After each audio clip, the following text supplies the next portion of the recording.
France against Wales, folks. 41-28, pretty high scoring game. Both sides get 4 try bonus points in the penultimate game of the Six Nations 2023. Also puts France in a position of top of the Six Nations until the final game goes ahead in less than half an hour. But yeah, we'll go through some key events and stats. I'll try to keep my voice down because it's 5:30 and the kids are still asleep. But yeah, you guys can let us know your thoughts. Pretty entertaining one at the start of France, I thought. I mean, great crowd. There's been a great atmosphere in many of the games. This Six Nations in this game was certainly no different. But I mean, it was Wales kind of pleasing their travelling supporters early with some, proper decent possession territory. They were not opting for threes, which was bold. They were here to try and go out with as much of a bang as they could. And they eventually got the first try of the game.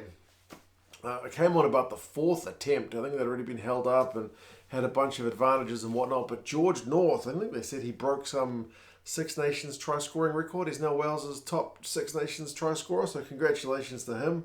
And it had come after a maul had gone close, so 7 points to 0 to Wales early. Kind of pleasing stuff because they'd been really written off going into this one. Had Wales by many of the kind of predictions and pundits and whatnot.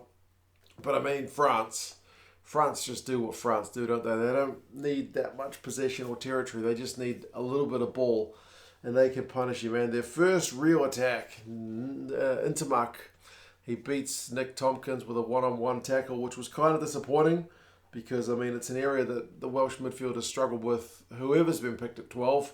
And, sadly, Tompkins misses that one. They get it to Dupont, and he's able to put a real wide ball into Penaud. So, Penaud's able to get France's first points, and bang, out of nowhere, it's kind of 7 points to 7. After all that work the Welsh did to get that first 7, it's immediately kind of evened up.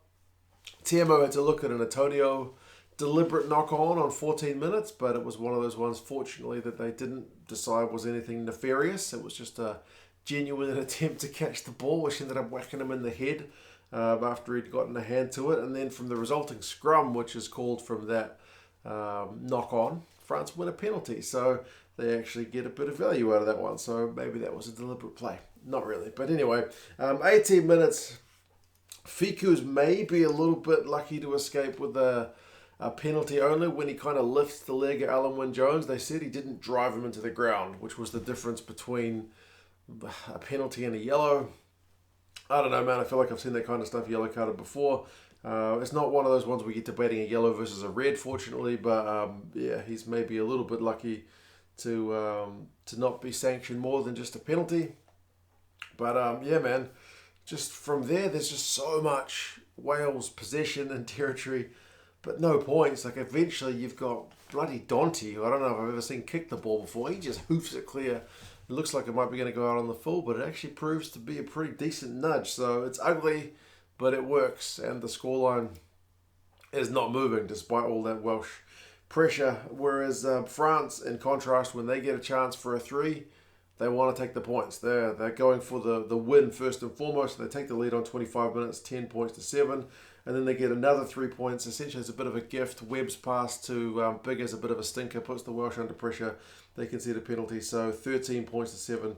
France starting to get a bit of momentum. 33 minutes, they go through 8 phases. And Dupont, he's a real key man. Like what he's doing. Be it a clean out after one of his carriers gets isolated. Dupont's the first arriving player. He just moves to clean out. Or whether he carries himself a bit later, all leads to the Danty try. On 34 minutes, they're able to shift the ball wide to him. The conversion goes in off the post. So at that point, everything's going all France, 20 points to 7. So that's how it's at halftime. Wales have had 57% possession, 69% territory, but the run meters is 208 to 203, so there's nothing really in it.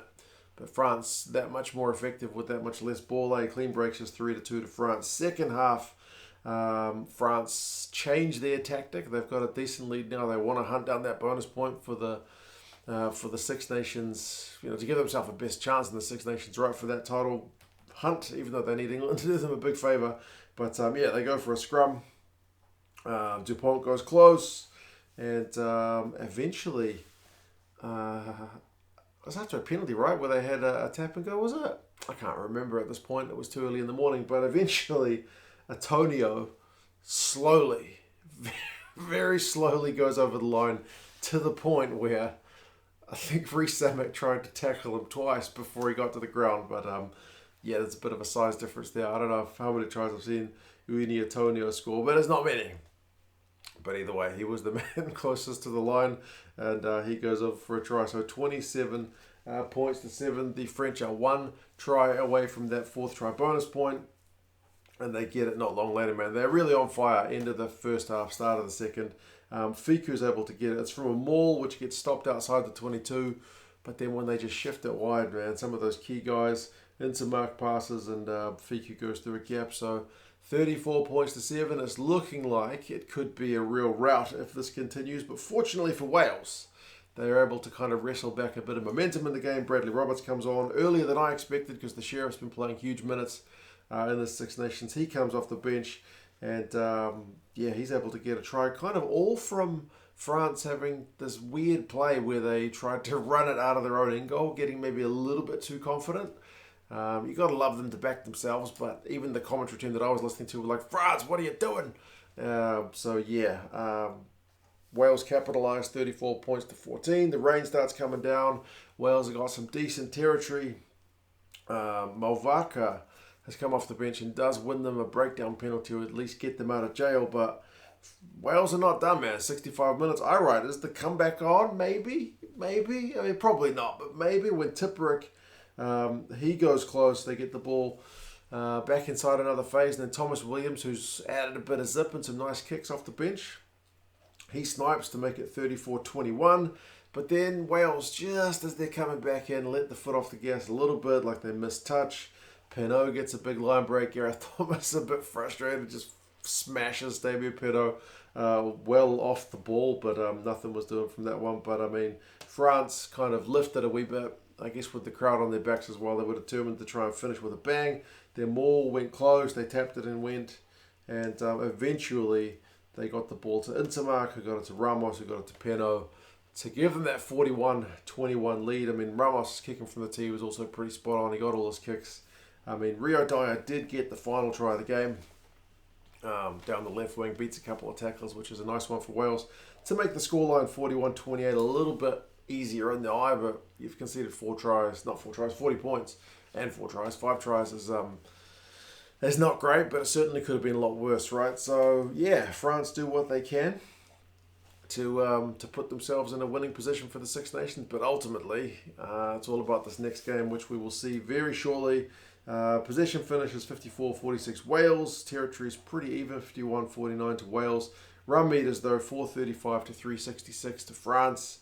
Clean break 7-5 to France, although defenders beaten is 20-18 to Wales. So yeah, despite the scoreline, if Wales had maybe been a bit more clinical and I think played for 80 because they had just a couple of periods where they were a bit off the boil, you never know. But anyway, I mean, France, as I said, running out their own goal line, or maybe a little bit too casual at times as well. But it was a fun game, absolutely fun game. Penaud finishes with 78 metres, 2 clean breaks, 2 defenders beaten, plus a couple of tries for him. Dupont, 4 defenders beaten. Cros, 18 from 19 tackles, huge defensive shift. Tipperick, speaking of that, 18 from 18 tackles for him.